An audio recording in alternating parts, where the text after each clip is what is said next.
Greetings and welcome back to the No Channel.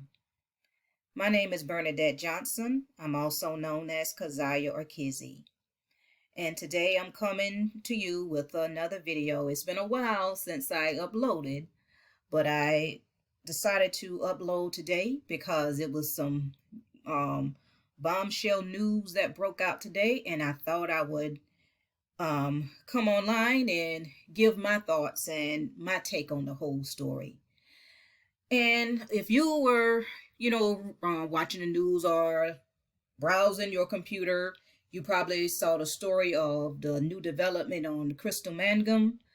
She was involved in what they called, is infamously called the Duke Lacrosse case back in 2006, where she accused these three Duke lacrosse players of, I can't say the word, the R word, I'll say grape. Now, if you were following my channel, watching my videos, and if you would watch my Carly Russell series, I discussed this story in part 4 of the Carly Russell series in my message of warning to Black women. I discussed this story about Crystal Mangum. But anyway, new development has come out on the story where now it's saying Crystal Mangum is speaking publicly, admitting that she lied about the grape. She said she lied that she was graped by these, Duke lacrosse players. And when I saw it, my first response was, my heart just dropped. I was like, what? Why is this coming out now? Why is this after all this time? I mean, this has been close to 20 years. Why is this coming out now? Why now is that she's admitting that she lied? And of course, if you all were, living then and were old enough to remember, this case took the media by storm. It was like a snowball. At first it started off small, it was just local, and then it started picking up steam and it just went national. It exploded, and it was also a racially charged case because see, Crystal Mangum, she was Black, and the Duke lacrosse players were white that she accused of, grape. And it was a very racially charged case. So now, of course, if you followed her, she's in prison now for, they said she stabbed her boyfriend, and in the result that he died. But of course, it was in a previous podcast where she was saying that there is no way that her stab wound killed him. Oh, sorry. I didn't mean to say that. Her stab, unalived him, deleted him. She saying that it was some malpractice by the hospital, the Duke hospital that he was in. But she, at that time, she said that they were out to get her because of what she accused the Duke lacrosse, these white Duke lacrosse players of doing. So now after all this time, she's admitting in a podcast that she was lying about the whole thing. Now I'm going to read this article. I'm not going to put it up on the screen, but I'm going to go back to the article with a clip.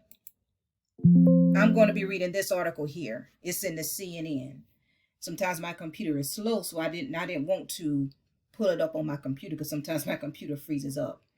But this is in the CNN, and it says, the article is not that long, and it says, Crystal Mangum, who accused three Duke lacrosse players of grape, now says she lied. Crystal Mangum, the former exotic dancer who accused three Duke men's lacrosse players of grape in 2006, igniting a national firestorm, now says she lied about the encounter. I testified falsely against them by saying that they graped me when they didn't, and that was wrong. And I betrayed the trust of a lot of other people who believed in me. Crystal Mangum said in a web show, Let's Talk with Kat, hosted by Katarina De Pasquale. I'm not sure if I'm pronouncing her name right.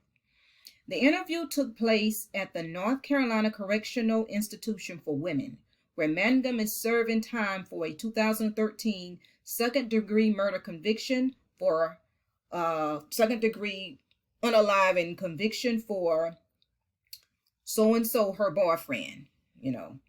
I don't want to say the word. I made up a story that wasn't true because I wanted validation from people and not from God, Mangum said. On the podcast, she said she hopes the three men will forgive her. I want them to know that I love them and they didn't deserve that, and I hope that they can forgive me, she said. Mangum's admission comes nearly 2 decades after she said she was raped by former players David Evans, Colin Finnerty, and Reed Seligman. According to the Duke student newspaper, Duke Athletics declined to comment. The university and the student's president and head men's lacrosse coach at the time did not respond to the student's newspaper's request for comment. There has been no reported comment from the players. Party accusations and the fallout. The three were arrested following the woman's allegations of R-word or assault at the party. The charges brought broad media attention, forced the cancellation of the team's 2006 season, and cost coach Mike Pressler's his job. The district attorney on the case was convicted of criminal contempt and disbarred. In April 2007, the state's then Attorney General Roy Cooper, who was now governor, reviewed the case and exonerated the three men, declaring that the charges never should have been brought against them. Duke University and the three players reached an undisclosed settlement shortly after the charges were dropped. The city of Duke settled a lawsuit by the three men in 2014. As part of the settlement, Duke agreed to pay $50,000 to the North Carolina Innocence Inquiry Commission. So that includes the article. So you can imagine my surprise when I saw this story where she actually admits that she lied about the whole thing. But honestly, with this whole new development, you know what I think? I think this whole thing is exactly. It is one load of crap. And I'll tell you why. Now, someone would say, well, how Bernadette, she admitted that she lied. She admitted that she lied. So what leg do you have to stand on to say that, no, because she admitted she lied. So what leg did you have to stand on to still say that something happened? This does not change my stance in the least, because I don't believe it for 1 minute. I don't believe she was lying for 1 minute. And one point I'm going to make is, okay, let me take it off of this. I'm going to go back to this screen here. Let me take it off the crap picture, the crap pic. One reason why I don't believe it for 1 minute is if she was lying about the whole thing, if she was making the whole thing up, why, and listen to me carefully, you all, why did they not charge her for pressing false charges? Why didn't they not charge her for making a false report? Why did they not charge her for lying at the time? They sued everybody else and the grandma when the players were exonerated. They sued and charged and convicted everybody else but Crystal Mangum. Why? Because something happened.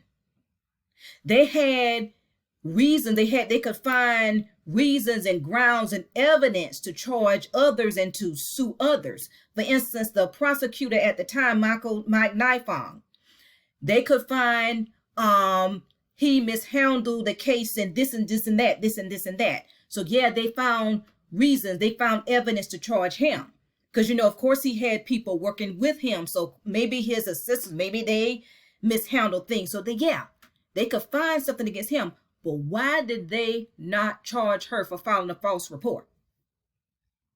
Now, they're always charging people for lying.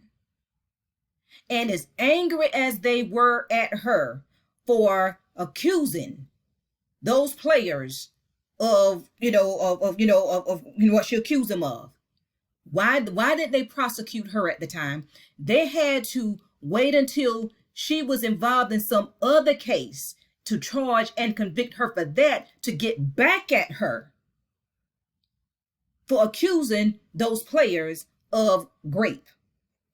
Now, I'm willing to say that the ones that were charged, that ultimately charged, I can admit that maybe they didn't do it. But according to her and the other exotic dancer that was with her, it was more than between 20 and 30 young men in that house. And these are men, boys, white boys she's never seen before. Young white men she's never seen before. And I mean, me being what they would call Black, African American, me sometimes, like a lot of times, like young white men, they sometimes I get them confused. Sometimes a lot of them look alike. For instance, like you have like a dark-haired, young white men, dark-haired young white men. It will be easy for me to get them confused. And I was one who closely followed the case, and then they showed her pictures of each of the players. And it's for her to point them, one out, the ones out that did whatever they, did to her. And I can imagine that she would have got them confused, got them mixed up. But, I'm sure it was some that had, several that had dark hair, blonde hair, red hair, things like that. I'm sure she would have gotten them confused. So yes, I can believe that the ones that were ultimately charged were innocent. But like I said before, it was over between 20 and 30 some men in the house, according to, the exotic dancers and witnesses, because there was neighbors who witnessed it too. It was a house full of young men, young white men. So I can easily, I can admit that they the one charged that were innocent. But as far as this here, no, I do not believe it. So, but the thing is, why is she coming forward now? Why is she coming forward now is saying that she lied? Well, for one, she's set to be released on February the 22nd of 2026.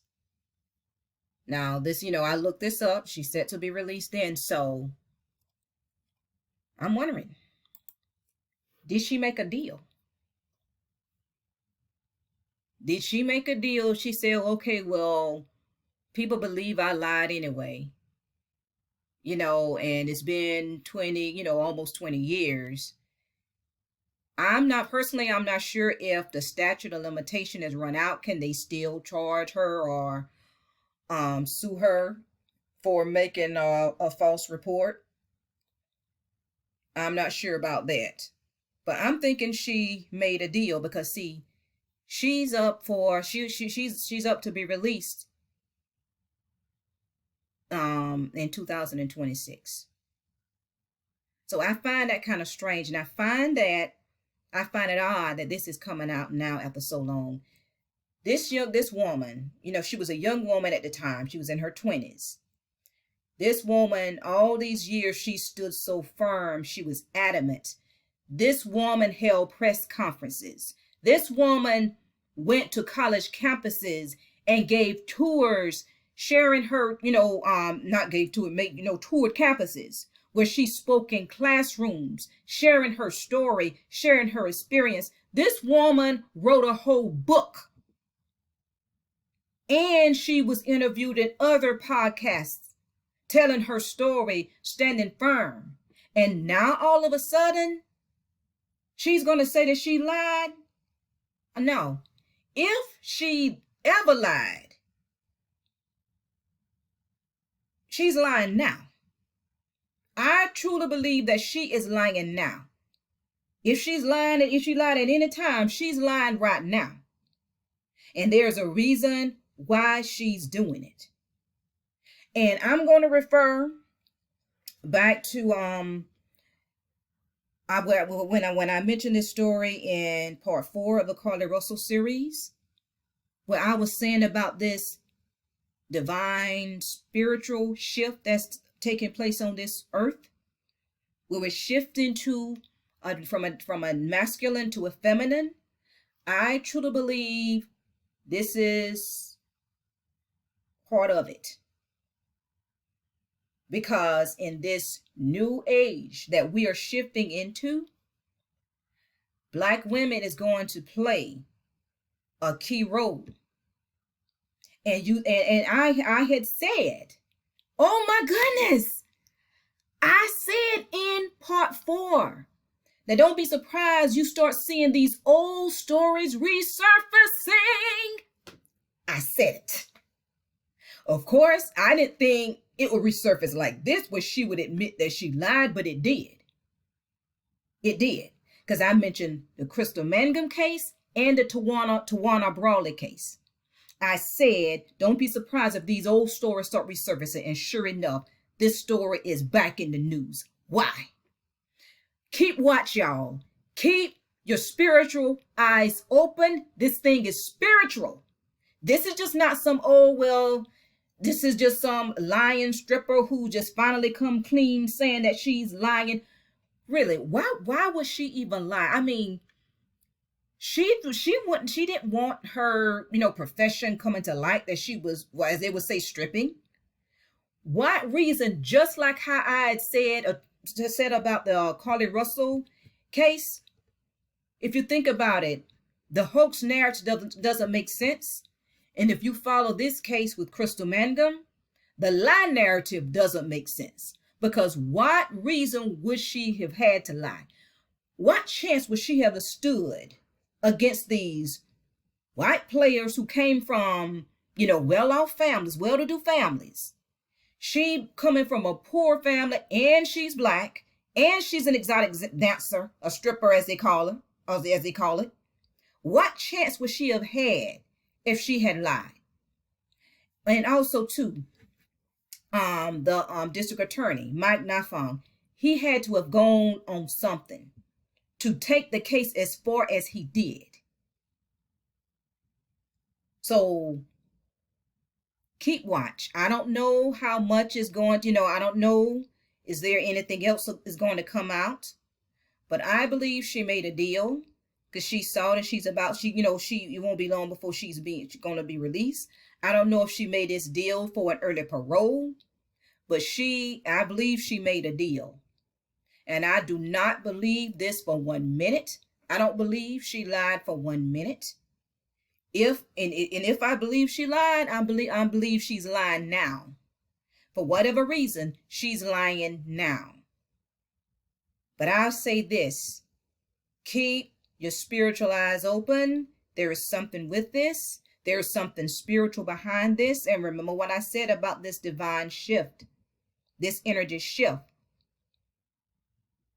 Like even with this whole election thing, with Trump versus Harris, even though Harris is not a full Black woman, but many would some would, a lot of people would consider her to be Black. And this still put Black women, on the forefront, in the spotlight. You see these Black women versus white men, or the system narratives coming up. There is a reason for this. There is a spiritual reason for this. And once again, I say, keep your spiritual eyes open. And that's all I have for this. But if any other, major developments come out on this story, believe me, I will be back with another video. But until then, be blessed.